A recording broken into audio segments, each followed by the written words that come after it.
வணக்கம். யுனெஸ்கோ ஒரு கோவிலை உலக பாரம்பரிய சின்னமாக அறிவிச்சிருக்காங்க. இது எங்கே இருக்குது அப்படின்னு பார்த்தா நேபாள நாட்டில் இருக்குது.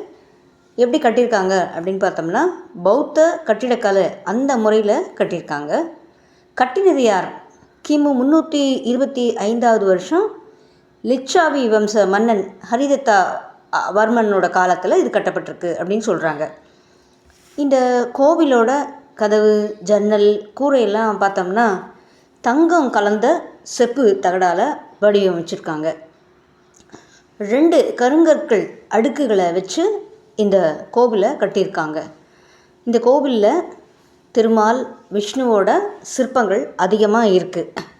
முக்கியமான பிரகாரம்னு பார்த்தோம்னா சிவன், சின்னமஸ்தா, கிருஷ்ணர் அந்த மாதிரியான சந்நிதிகளும் இங்கே இருக்குது.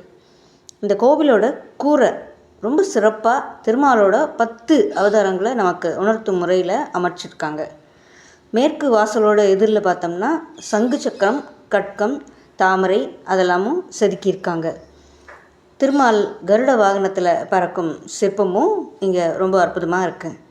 இந்த கோவிலில் தினமும் பூஜை நடக்குமா அப்படின்னு கேட்டால் கிடையாது.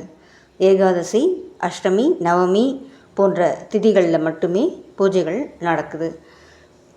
பார்க்க வாய்ப்பு இருக்கவங்க இது போய் ஒரு முறை பார்த்துட்டு வாங்க. இந்த கோவில் சங்கு நாராயணர் கோவில்.